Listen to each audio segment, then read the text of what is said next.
All right, everybody, it's that time of the week. I am super excited and I want to welcome you guys. Thank you so much for joining. I'm sure we're going to have a few other people joining us as we go along. This is week 2 of 2022, Friday with the Founders. So congratulations, you've made it through the first 2 weeks of 2022. And hopefully you're sticking to your plan and making forward progress. I know we are. And we've been relentlessly consistent on committing to that. And I hope you do the same wherever you are in your journey. Big thing, let us know where you're joining from, who you are, where you're joining from. If you brought a guest, introduce them as well. In the future, we want to do this. Also, if you have a shuffle card, go on ahead and put your link in on the chat, and this will give us a chance to all connect with each other. I just threw my link down for my personal shuffle card. So if you want to connect with me directly, you have that information.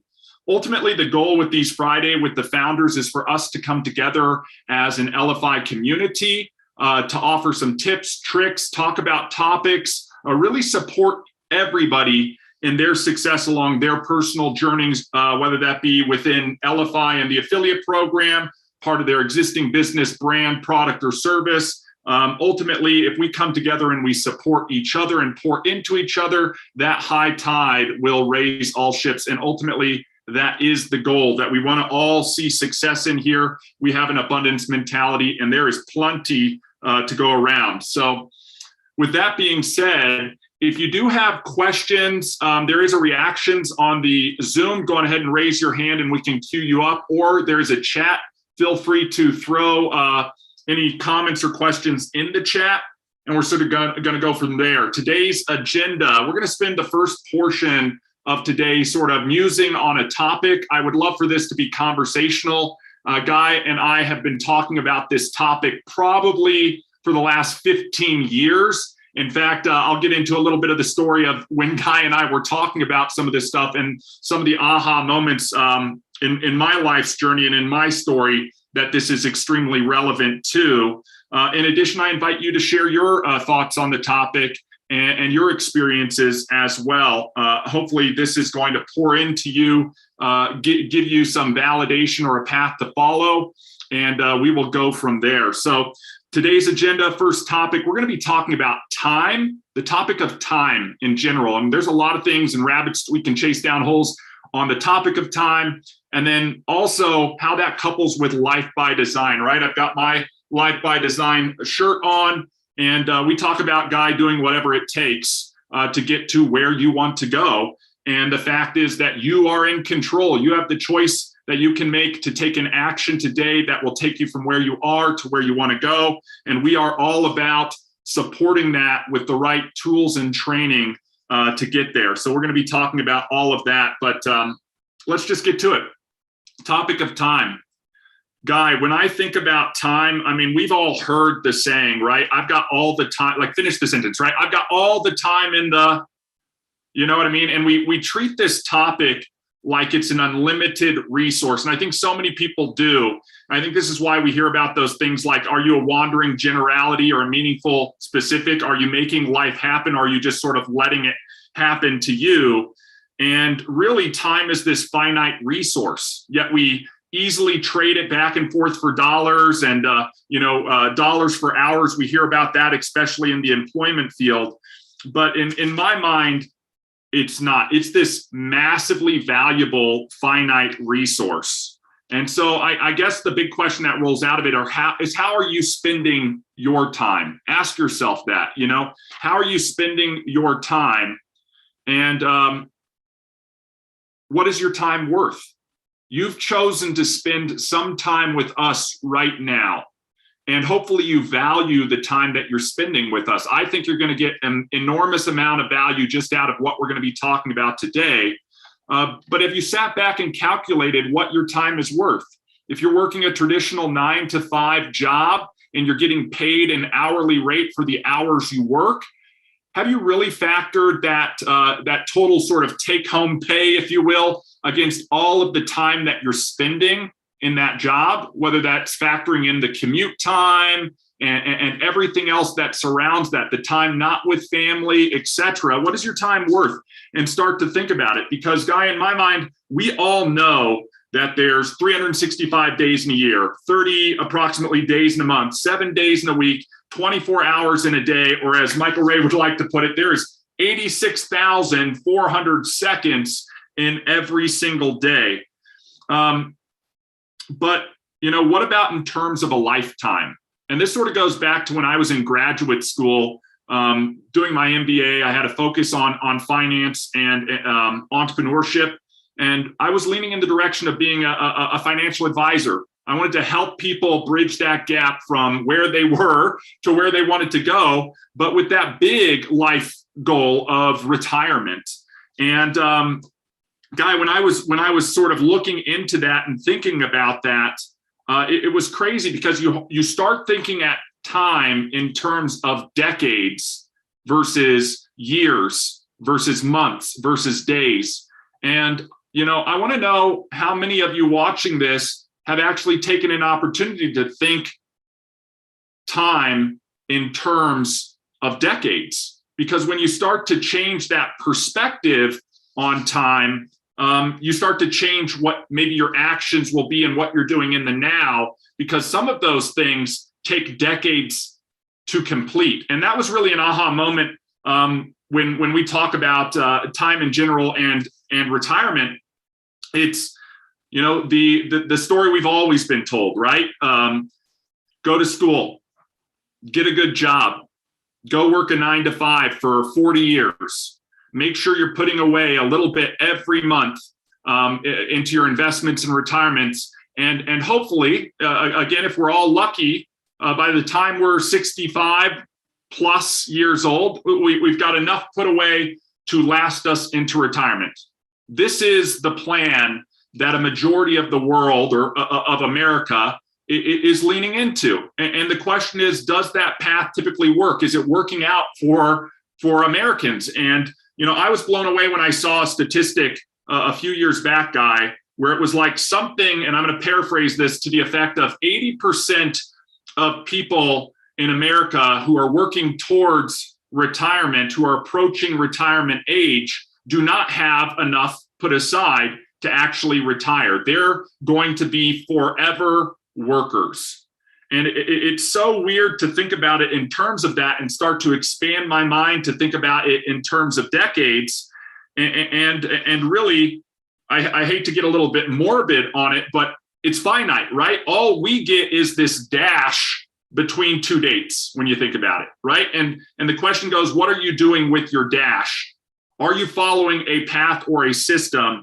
Are you being meaningfully specific, or are you just a wandering generality? So I'm going to stop here and just open this up for any thoughts, any questions, any comments, or anything like that. Guy, you may have some stuff to add because I know we've talked about this topic so often. And then, I've got some additional stuff to roll into as it relates to time and life by design. Right. And to live that life by design and that time is very finite. Time is something that you, I don't know if you really prioritize it or if you have the ability to, but my time I feel is important. I'm only going to be on here for another 20 minutes. I got to get going to the next event that I have. So that's a time element. It is what is it? Days of our lives, the hourglass, falling through it and hitting the bottom. You don't get an opportunity in your lifetime to flip that hourglass back over and start over. And it's a funny type thing to think about, but when you really set back and your point to the morality to it or the morbidity to it, it's so true. Like we only get a certain amount of time. It is the most finite element in our lives. It is the number one commodity that you should be treasuring, savoring, making sure that, we talk time freedom, location freedom, financial freedom, that, what are you doing with your time so you can have that time? Mm-hmm. Can people really afford to spend the time that they're doing things to get the time of that time freedom? Absolutely. There's a lot of people out there, like you're saying, a wandering generality that really they can't spend time doing what they want, or they shouldn't, because think about so many other elements that fall into time. Procrastination. You can procrastinate, but what you're procrastinating is and doing is eventually making it so you're not going to get things done. And when time comes, crunch time happens, you're most likely not going to get things done. And when the reaper comes, you won't have time to do anything anyways. Yeah. You know, there's so many things we didn't even really come in. I didn't come in to this today knowing that the conversation was going to be time until like a few hours ago, and just started thinking about things, and already had the quote on the board of overthinking. It's the art of creating problems that weren't ever there. You know, overthinking consumes time. Overthinking consumes what consumes happiness, consumes your mind. It almost like starts rotting your mind if that's something that happens, which then we face it, we don't have time to do that. And I think, you know, it's just such a important concept to take into every aspect of someone's life, in their business, in their personal, in their financial, in their spiritual, whatever that is. You got to make sure that the time you're going to put in is something that you want to get out of it as well. And if it's being wasted somewhere, it can be course corrected, but when is it going to be important enough to do? You know, we talk about 15 years ago, we started talking about this conceptually from just a time piece. You know, my daughter's almost 8 months old. That time has flown by. I believe a lot of people on here are parents, and they can imagine their kids the day they're born, and now potentially adults, and what time has happened for them. You talk about financially, to being able to invest, and over time, it's going to, hopefully you get some compound interest happening, but understanding that it's going to take time. I know, Mike, you probably teach to the entrepreneurial professionals that it's worth their time to put in all of their time in the next 5 years, compared to, you're told the next 3 to 5 or whatever, 8 years.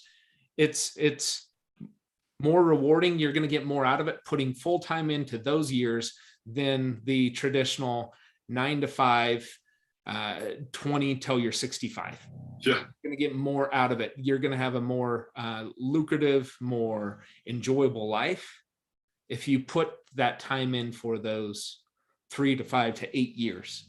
But know that it's going to take that full dedication. It's going to get rid of overthinking, get rid of a lot of the elements, so you can have time freedom. Hopefully that's what you're working toward after putting in all that time. Yeah, absolutely. Absolutely. And if anybody else has anything to add, please feel free to raise your hand. We definitely want to keep the conversation going across the board on all of this. And I think that brings us to something we've talked about in the past, right? We don't necessarily manage our time. We typically tend to prioritize it, right? And we're prioritizing what's important to us. And in fact, what's important right now, right? The win list, we always talk about what's important right now. Sometimes we lose sight of the long-term things, and knowing that what's important right now is doing a little bit of work that leads to those longer-term things. We've talked about the wheel of life and identifying the baseline of where we are versus what does it look like for us when we're living at a 10 out of 10, you know, in our own personal journey or our own personal story. And then what time do we have to invest in that to take action on implementing the systems and the processes that will inevitably lead us in the direction of having and living that full 10 out of 10 wheel of life. And I think that's something that's so powerful. You know, again, we're 2 weeks in on the year. We've challenged everybody. Where are you at on your wheel of life? What's your baseline? And then what does the 10 out of 10 look like? And hopefully you've been implementing the habits and starting to operate the system that will lead you to a 10 out of 10 in all of these things. And Guy, to your point, a majority of the people, and I always say success leaves clues, right? If we emulate or look at those successful individuals, they did not take their entire lifetimes to achieve that success. They were laser focused. They became meaningfully specific, and they started walking down the path and committed time and focus and energy to doing the actions and the activities that took them to what was successful for them. So we've talked about this system or this path. We've all been shown it. We know that there's that timeline. We know that the typical old timeline, right, or the standard timeline that everybody's being taught is this 40 plus year picture. And the reality is nobody's staying the course on average for 40 years. 20%, 15% maybe is the case. But I want to look at something that I truly believe is a shorter time period that anybody can implement. And Guy, this goes back to, again, when we were talking early on and sort of what's the path and what is the journey. And this was starting 15 years ago. I remember it because we didn't even have a technology created. We were thinking about the technology and how it could help people. We were talking about the processes and the systems that anybody could follow. And this came out of some stuff that happened in my own life. Before that, I truly believe we don't start thinking about time until it slaps us in the face on how finite it is. And, for you, if you're joining us on this call, this might be the first time you're hearing this in my story. But the first time it slapped me on the face, and trust me, it slapped me on the face a few times on how finite time is, in my opinion, the first time you have a life-threatening experience, right? It puts it all into perspective.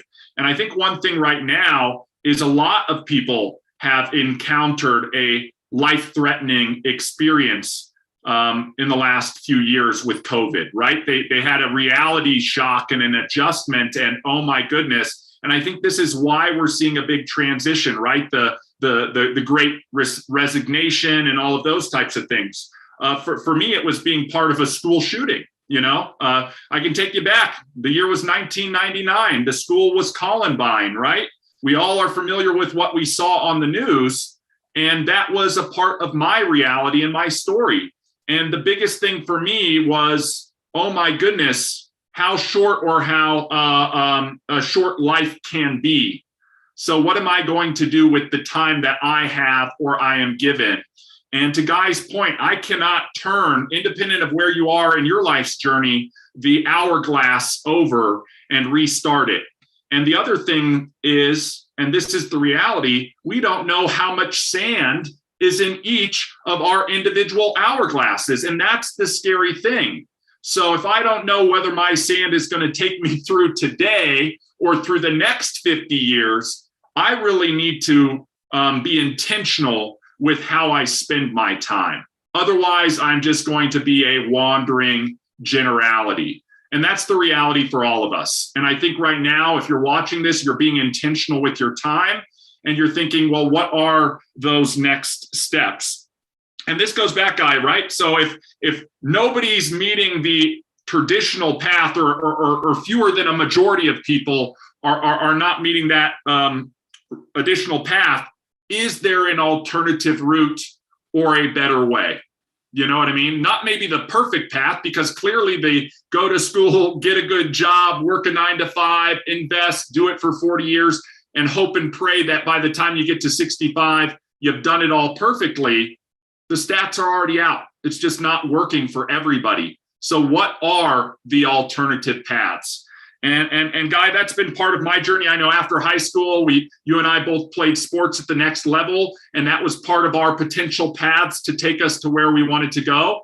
But sometimes life doesn't work out, right? The old saying, show God your plan and he'll sort of laugh in your face. But the reality is you can still have a trajectory, right? Where do I want to go and what direction do I want to go on? We've talked about goals in this first 2 weeks of the year. the goal is your North Star. It's not the achievement of the goal, but the path or the journey that you're taking to get there, and then being consistent on staying on that journey.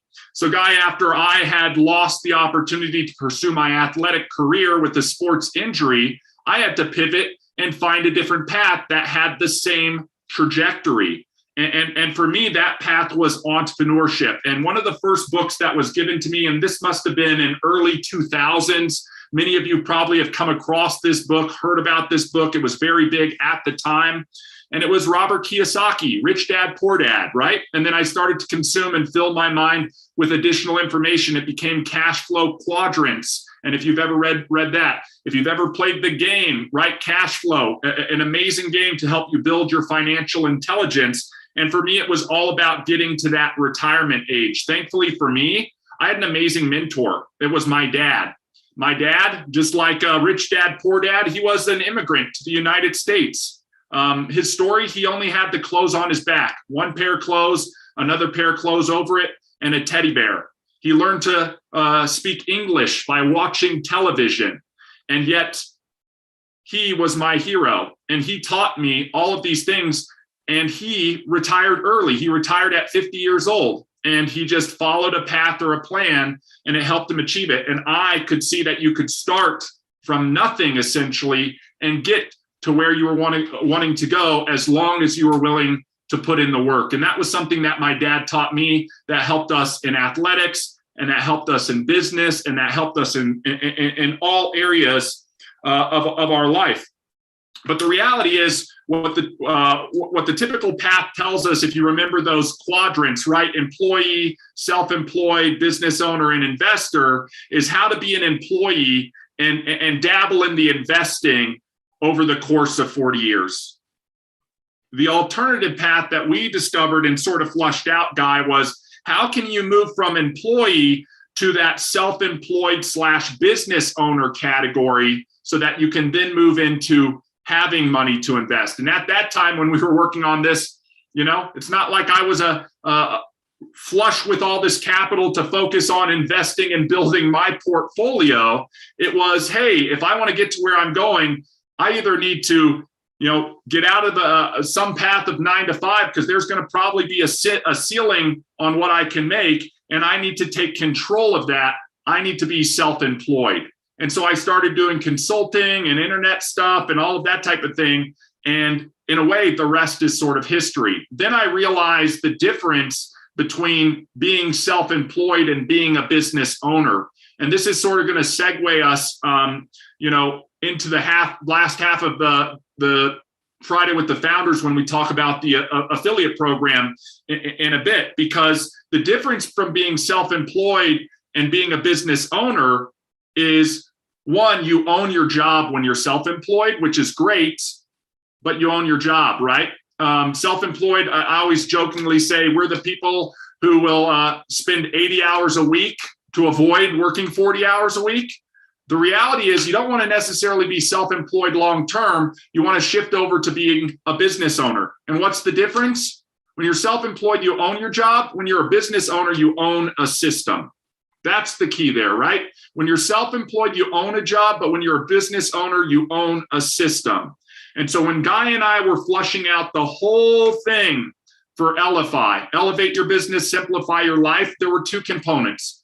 We wanted to understand and show people that leveraging technology could help you accomplish things more quickly. It could help lift or do the heavy lifting for you if you leveraged and implemented it correctly. But in addition to that by becoming a self-employed or business owner, you would now have the capability to be an entrepreneur, a business owner, and start to move down the direction of having more control in your life. And for me, that boiled down to something that's going to lead to financial freedom, but also location freedom and time freedom. So I want to stop right there, see if there are any questions, any comments, any thoughts from anybody about anything we've talked about thus far. And if you have something to add, go on ahead, raise a hand or unmute yourself and chime in. I'd love to get the conversation going, everybody. Hey, I have to add something. So I love this because I didn't know this was the topic, and it was so funny. So we just had a networking, my networking event was last night, and our speaker was talking about goals, and this kind of has all come like together. Yeah. Because it's like wasting time and this and that. And for me last night, one of the things she said, I'm probably going to butcher this, but I'll try and make it make sense, was, we obviously only have so much time and we have so many thoughts in our day, right? Mm-hmm. So her point was like, imagine we have 50,000 thoughts in a day, right? So there's, and her example, which was pretty ironic to me because it made so much sense. She goes, so throw 50,000 pennies on the floor, and those are all of your thoughts in your day. And immediately I thought, okay, so I have $500 worth of thoughts in my day. Would I pay for the thoughts that I have? Are they good? Are they pushing me forward? Are they, all the things, or are they negative and self-doubt? Would I pay for those? What was my $500 of thoughts worth today? Yeah. And would I pay that again, or should I value my thoughts more and really, invest in my thoughts? Mm-hmm. Mm-hmm. Yeah, it was just a whole, that's why I love the goals and the time and the investment of our time and the investment of our thoughts. Well, and I love this idea of valuing our thoughts plus or minus. You know what I mean? Right? To your point, negative thoughts. Would you pay to have a negative thought? You know what I mean? Versus a positive thought. I always hear about this, the old saying, right? Ideas are a dime a dozen. You know what I mean?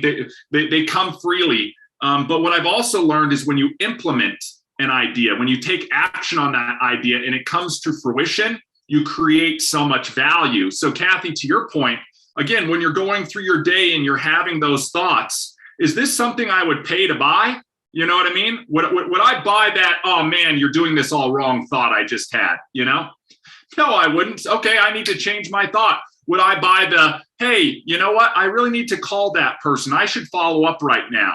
Again, if you have that thought, take action, even if it means I got to stop and do it right now, or I got to put down a note real quick. And when I open up prioritizing my time to focus on that, I'm going to take action on it. Because again, the world is filled with all these ideas that nobody's ever capitalized on. That's why they're worth a dime a dozen. But if you're willing to take action on them and move forward through those ideas, the positive ones, because I've seen people move forward on the negative ones as well, but you want to be moving forward on the positive ones, the outcome could be worth that $500 a day that Kathy, you're talking about. Or even being stuck, right? To me, that's why I love calls like this, where it's like, you know what, I'm going to get on for an hour of positivity. Maybe I'm stuck in my own head, or I'm stuck in a thought that's negative, or I'm just stuck because I have so much to do. So it's like, give myself, fill my head with an hour of positivity, or forward thinking, or whatever it is, that then pushes the rest of my day into that positive space. And it's a positive investment instead of just turning a day, because that time is gone. Well, I wasted that $500. A part of that too, Kathy, to your point, is repetition in a way. We talk about will, skill, and refill as part of an overall process. And a lot of people would typically, do their planning one time or pour into themselves a little bit at the beginning of the year. But if you're consistent on it, ideally on a daily basis, this is why Guy and I typically listen to some podcast in the morning, or do morning gratitude, or listen to something inspirational, etc., on a continual basis, because you have to continue to pour into yourself so that you continue to move forward. It's like filling up your gas tank in a way, because trust me, chaos is going to happen. There are things that are outside of all of our control that will happen, right? Going back to my earlier statement, show him your plan and he'll laugh in your face. You know what I mean? He maybe knows that you're going from A to B, but the route you've chosen, you know what I mean? Wait till you get to that log and you got to hurdle it, or you got to go around this or over this or under this. And eventually, if you want to get to where you're going, sometimes you might have to go through things, and you better be ready and willing and recharged enough to make that happen. So I see Danon, you've had your hand up. Thank you for being patient. So good to have you on the call. Go on ahead, unmute yourself. Hi, everybody. I just know you had made a statement about self-employed business owner. You self-employed. I mean, you say you own the system. Yep. Yep. So when we think about this, Dane, and let's talk about that, okay? When you are self-employed, you own a job, right? Most self-employed people, they're still trading dollars for hours in a way because a lot of the stuff that they're doing has to be done by them. So even if you're a contract laborer, or maybe you've started a sole proprietor business, etc., you're still exchanging in some way time for money.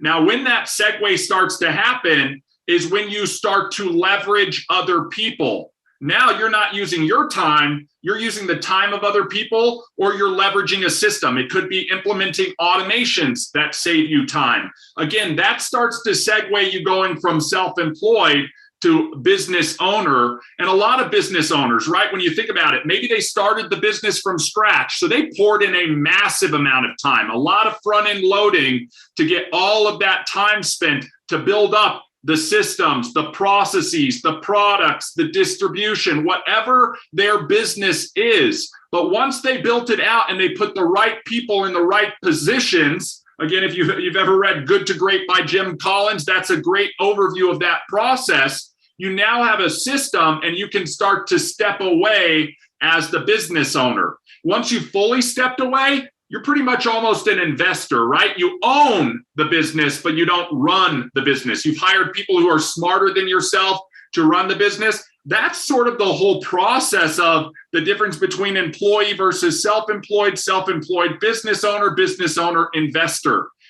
And so really where I like to think to operate is in that self-employed to business owner with the ideal goal of having a nice path to go from being self-employed to business owner. Most employees aren't going to jump from employment to business ownership unless they have a lot of capital maybe to buy an existing business. So typically what you're doing is you're falling into an existing system. You take it on, you become self-employed, and through working it and seeing progress, you make the transition from self-employed to business owner when you start to leverage the system that you have.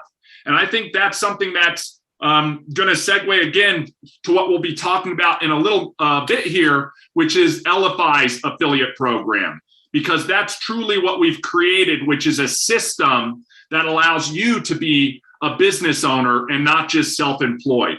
When I was an affiliate marketer in the very beginning in my journey, right? Okay, so I'd gone through, my sports career ended, I'm in college and I meet up with some friends and I say, oh, great, I've got to pivot. What am I going to do? And they said, look, we're doing technology. And I'm like, wow, early 2000s, we just saw the dot-com bubble happen, but we knew that technology was going to be the future. Okay, I need to lean in here and figure out how to leverage technology to create businesses and systems that will help me get to where I'm going.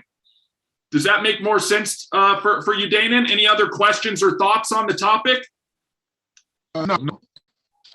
And I can enjoy talking.